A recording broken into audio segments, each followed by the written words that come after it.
আসসালামু আলাইকুম। এই যে দেখুন মাংসটিকে মাখিয়ে রাখা হয়েছে। তো মাংসটির মধ্যে প্রথমে দেওয়া হয়েছে আদা রসুন বাটা, একটু লেবুর রস, একটু লবণ এবং 1 চিমটি হলুদের গুঁড়া। তারপরে দেখুন একটু পেঁয়াজটিকে ভেজে নেওয়া হচ্ছে। তারপরে এই দেখুন রোস্টটিকেও ভেজে নেওয়া হচ্ছে।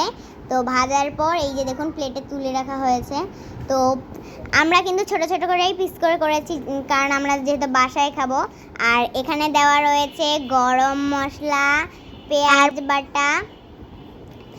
পেঁয়াজ বাটা দিয়ে তারপর একটু চিড়ে দেওয়া কাঁচামরিচ দিয়ে দিল। তারপরে দেখুন কষিয়ে নিচ্ছে।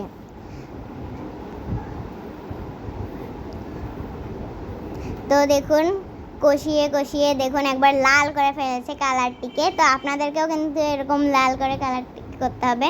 তারপরে এই যে দেখুন আদা রসুন বাটা দিয়ে দিল, ওইটা দিয়েও এখন একটু কষিয়ে নিচ্ছে দেখুন। তারপরে এই যে একটু লবণ দিয়ে দিল, আবার কষিয়ে নিচ্ছে দেখুন। এবার দিচ্ছে রোস্টের মশলা, এবারও কষিয়ে নেবে। সব কিছুই দেওয়ার পর একটু একটু করে কষিয়ে নিচ্ছে দেখুন। দেখুন তারপরে এই যে এটা হচ্ছে কাজু বাদাম বাটা, এই যে কাজু বাদাম বাটাটাকে দিয়ে দিল, এবারও কষিয়ে নিচ্ছে দেখুন। লাল কিন্তু ধীরে ধীরে আরও গাঢ়ই হয়ে যাচ্ছে। আর তারপরে দেখুন একটু পানি দিয়ে দিল, পানি দিয়ে আবার নাড়িয়ে দিল দেখুন। তারপরে এই যে একটু হলুদ মরিচের গুঁড়া দিল, যাতে একটু ফ্লেভারটা একটু ভালো আসে।